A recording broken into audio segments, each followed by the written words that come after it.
mapod ni dwani ni paro ni nungyube ni timo mapiyo moingo kako setem gi esa ni John. Jaker William Ruto notimo maber kabisa nikech gima duoko jopur chien en inputs gin very expensive kwa chako gi kodhi kwa biro nyaka mbolea gi yien matiyo go ikuodho to jatelo kanodonjo kata president kanodonjo telo gima no kuongo emphasize nen input sana mbolea oduoko mbolea from 6,000 shillings bag to 2,500 to tere mana government institution ma cereal board mondo farmers oyude kuro mano se konyo kabisa makanyo to aunga mkono nikech kirango cost of production chieng cha nyaka sani odok chien it's cost of production ma kata puro duma per acre by that time was around 75 to 80,000 shillings per acre to japur manyanza dakonwang kata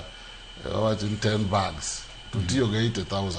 koro sani oduoko gini piny cost of production to 55,000 shillings per acre koro kodhi bende ne beche tek no chopo kuma kodhi ba kila ariyo maybe up to 1,000 sana nwan ko wuoyo gi joma loso kodhi at least giduogo chien to 600 400 700 koro wach kodhi ni ban wango ko onini emphasize kabisa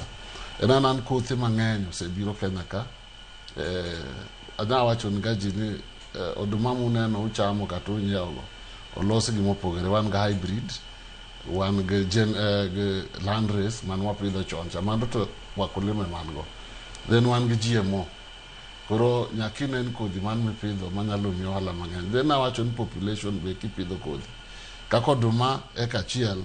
oripo bed karibu 26,000 population mare nyaka bed at least 26,000 crops per acre watimo mano Nyanza Nyanza nwango ka crop population mwapidho en very low kechok watig machinery nwanka jo Rift Valley ka kata joma tiyo Kitale tiyo go planta mechanized agriculture to wan to wapure gi lwetwa